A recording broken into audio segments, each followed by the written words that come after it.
चाहे आप कुंवारे हों या विवाहित, आपको इस रुलाने वाली प्रेम कहानी को जरूर एक बार पढ़ना चाहिए। क्यों पढ़े?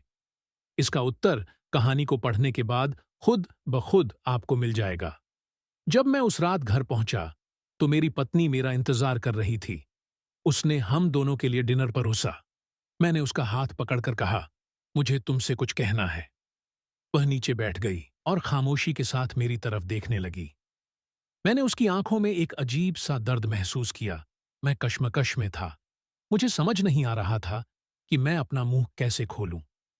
लेकिन मुझे उसे बताना था कि मेरी जिंदगी और दिमाग में क्या चल रहा है। मुझे उसे बताना था कि मुझे तलाक चाहिए। मैंने शांति से इस बात को उसके आगे रखा। वह मेरी बातों से नाराज नहीं लग रही थी, बल्कि उसने धीरे से मुझसे पूछा, क्यों? मैंने उसके सवाल से परहेज किया। तब इससे वह नाराज हो गई। उसने अपने हाथ में पकड़ी चम्मच फेंक दी और मुझ पर चिल्लाई, तुम जानवर हो। उस रात हमने आपस में बात नहीं की। वह पूरी रात रोती रही।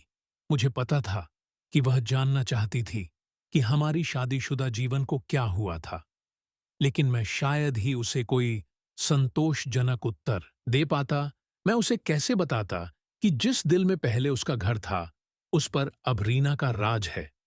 मैं अब उससे प्यार नहीं करता था, मुझे बस उस पर दया आती थी। अब रात बोध की गहरी भावना के साथ मैंने एक तलाक के समझौते का पेपर तैयार किया, जिसमें कहा गया था कि वह हमारा घर, हमारी कार और मेरी कंपनी की 30% हिस्सेदारी की मालिकन होगी। जब उसको मैंने वो पेपर दिए, तो उसने पल भर उस पर नजर डाली और फिर उसके टुकड़े टुकड़े कर दिए। जिस स्त्री ने अपने जीवन के 10 वर्ष मेरे साथ बिताए थे, वह अब अजनबी सी लगने लगी थी। मुझे उसके टाइम, संसाधनों और ऊर्जा जो उसने मुझ पर खर्च किया, उसके लिए खेद हुआ। लेकिन मैंने जो कहा था, मैं उसे वापस नहीं ले सकता था, क्योंकि मैं रीना से बहुत प्यार करता था। अंत में वह मेरे सामने जोर जोर से रोई, जिसकी मुझे उम्मीद थी। मेरे लिए उसका रोना वास्तव में एक तरह की रिहाई जैसा था। तलाक का विचार, जिसने मुझे कई हफ्तों से परेशान किया था, अब और मजबूत और स्पष्ट अपनी मंजिल को पाने को लग रहा था।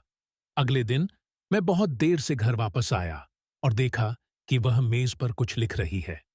मैंने रात का खाना नहीं खाया और सीधे सोने चला गया और बहुत तेजी से सो गया, क्योंकि मैं रीना के साथ एक व्यस्त दिन के बाद थक गया था। जब मैं उठा, तब भी वह टेबल पर लिख रही थी। मुझे परवाह नहीं थी, इसीलिए मैं पलट गया और फिर से सो गया। सुबह उसने अपनी तलाक की शर्तें मुझे बताई। वह मुझसे कुछ नहीं चाहती थी, लेकिन तलाक से पहले उसे 1 महीने का नोटिस चाहिए था। उसने अनुरोध किया कि उस 1 महीने में हम दोनों यथासंभव सामान्य जीवन जीने के लिए संघर्ष करें। इसके लिए उसके कारण सरल थे। हमारे बेटे की 1 महीने में परीक्षा थी और वह हमारी टूटी हुई शादी से उसे मेंटली डिस्टर्ब नहीं करना चाहती थी। यह तो मुझे भी मंजूर था, बेटा तो हम दोनों का था। लेकिन उसके पास एक और शर्त थी। उसने मुझे याद करने के लिए कहा कि कैसे मैं उसे अपनी शादी के दिन दुल्हन के कमरे में ले गया था।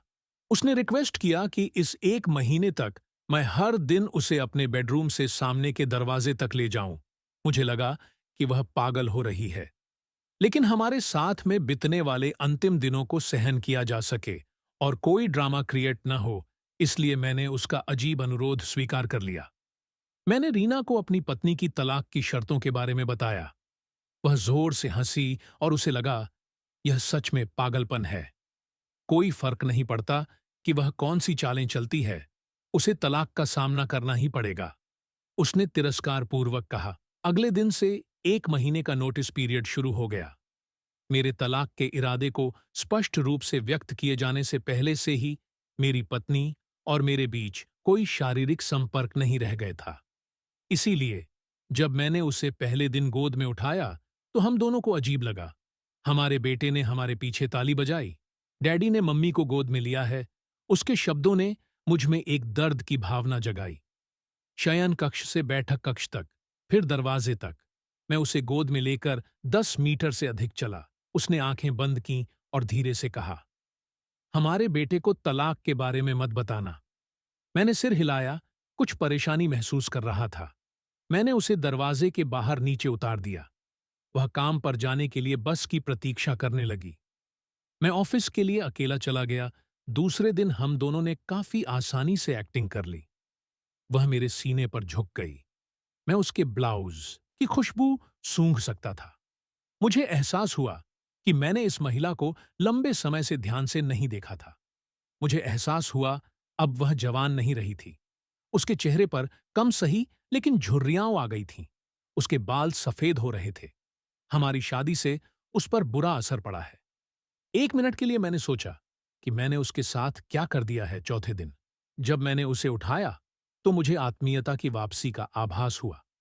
अरे, यह वही महिला है जिसने मुझे अपनी जिंदगी के 10 अमूल्य साल दिए हैं।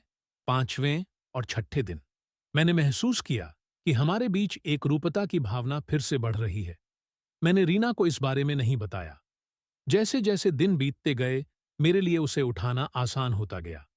मैंने सोचा शायद प्रतिदिन की ये कसरत ने मुझे मजबूत बना दिया। एक सुबह वह सोच रही थी कि क्या पहने। उसने बहुत सारे कपड़े पहनने की कोशिश की, लेकिन उस एक भी उपयुक्त पोशाक नहीं मिली। फिर उसने गहरी सांस ली। वो बोली, मेरे सभी कपड़े बड़े हो गए हैं। मुझे अचानक एहसास हुआ कि वह इतनी पतली हो गई है। मुझे अब समझ में आया कि यही असली वजह है जो मैं उसे इतनी आसानी से उठा पाता था। अचानक एक विचार ने मुझे अंदर से झकझोर दिया। उसने अपने दिल में कितना दर्द और कितना दुख दबा रखा होगा जिससे उसकी ऐसी हालत हो चली है। अवचेतना में कभी इस बारे में सोच ही नहीं सका। मैंने उसके सिर को छुआ। हमारा बेटा उसी समय अंदर आया और बोला, पापा, मां को गोदी में उठाने का समय हो गया है। उसके लिए इस 1 महीने में अपने पिता को अपनी मां को गोदी में उठाकर ले जाते देखना उसके जीवन का एक अनिवार्य हिस्सा बन गया था। मेरी पत्नी ने हमारे बेटे को करीब आने का इशारा किया और उसे कसकर गले लगा लिया। मैंने अपना मुंह फेर लिया क्योंकि मुझे डर था कि मैं इस अंतिम समय में अपना विचार न बदल दूं। फिर मैंने उसे अपनी बाहों में पकड़ लिया, शयन कक्ष से चलते हुए, बैठक के कमरे से होते हुए दरवाजे तक। उसने सौम्यता और स्वाभाविक रूप से अपने हाथ मेरी गर्दन के चारों ओर रख दिए। मैंने उसके शरीर को कसकर पकड़ रखा था। यह हमारी शादी के दिन जैसा ही था, लेकिन उसके बहुत ही कम वजन ने मुझे उदास कर दिया। आखिरी दिन जब मैंने उसे अपनी बाहों में लिया तो मैं मुश्किल से एक कदम भी आगे बढ़ सका। हमारा बेटा स्कूल के लिए चला गया था। मैंने उसे कसकर पकड़ लिया और कहा, मैं यह नहीं देख पाया कि हमारे जीवन में इंटिमेसी की कमी हो रही है। मैं ऑफिस चला गया, दरवाजा बंद किए बिना तेजी से कार के अंदर बैठ गया। मुझे डर था कि थोड़ी सी देरी से भी मेरा मन बदल जाएगा। मैं वहां चला गया जहां रीना रहती थी। रीना ने दरवाजा खोला और मैंने उससे कहा, सॉरी रीना, मैं अपनी पत्नी को अब तलाक नहीं दे पाऊंगा। उसने मुझे आश्चर्य से देखा। वो अचंभे में थी और फिर मेरे माथे को छुआ। क्या तुमको बुखार है? उसने पूछा। मैंने अपने सिर से उसका हाथ हटा दिया। सॉरी रीना, मैंने कहा, मैं तलाक नहीं लूंगा। मेरा वैवाहिक जीवन शायद इसलिए उबाऊ था क्योंकि वह और मैं अपने जीवन के छोटे छोटे पलों को महत्व नहीं देते थे। इसलिए नहीं कि हम अब एक दूसरे से प्यार नहीं करते थे। अब मुझे एहसास हुआ कि जब से मैं उसे अपनी शादी के दिन अपने घर ले आया था, तब मैंने और उसने एक दूसरे से ये वादा किया था कि हम एक दूसरे का साथ तब तक नहीं छोड़ेंगे जब तक कि मौत हमें अलग न कर दे। ऐसा लग रहा था कि रीना अचानक शौक से जाग गई। उसने मुझे एक जोरदार थप्पड़ मारा और फिर दरवाजा मेरे मुंह पर पटक दिया और फूट फूट कर रोने लगी। मैं उसके घर से बाहर आया और अपने घर की ओर चल दिया। रास्ते में फूलों की दुकान पर मैंने अपनी पत्नी के लिए फूलों का गुलदस्ता लिया। सेल्स गर्ल ने मुझसे पूछा कि कार्ड पर क्या लिखूं। मैं मुस्कुराया और लिखा, मैं तुम्हें हर सुबह उठाऊंगा जब तक मौत हमें अलग नहीं कर देती। उस शाम मैं घर पहुंचा, हाथों में फूल और चेहरे पर बड़ी सी मुस्कान लिए। मैं सीढ़ियां चढ़ा और अपनी पत्नी को बिस्तर पर पाया। मृत मेरी पत्नी महीनों से कैंसर से लड़ रही थी और मैं रीना के साथ इतना व्यस्त था कि ना मैंने ध्यान दिया, नहीं महसूस किया। वह जानती थी कि वह जल्द ही मर जाएगी और वह मुझे हमारे बेटे की नकारात्मक प्रतिक्रिया से बचाना चाहती थी। अगर हम तलाक के साथ आगे बढ़ते तो मेरा बेटा मुझसे पक्का नफरत करता। कम से कम हमारे बेटे की नजर में मैं एक प्यार करने वाला पति हूं। मैंने तो नहीं, लेकिन मेरी पत्नी ने अपना वादा आखिरी दम तक साथ निभाने का पूरी तरह से निभाया। हाँ, पूरा जीवन। अब मुझे पछतावे की आग में जलना था, मगर अब अपने आखिरी दम तक अपनी पत्नी से और भी ज्यादा प्यार करता रहा, चाहे वो मेरे साथ नहीं थी। आपके जीवन के छोटे छोटे पल ही एक रिश्ते में वास्तव मेन मायने रखते हैं। यह हवेली, कार, संपत्ति, बैंक का पैसा नहीं है। ये खुशी के लिए अनुकूल माहौल बनाते हैं, लेकिन अपने आप में खुशी नहीं दे सकते। इसीलिए अपने जीवन साथी के दोस्त बनने के लिए समय निकालें और एक दूसरे के लिए वो छोटे छोटे काम करें जो नवीनता पैदा करते हैं।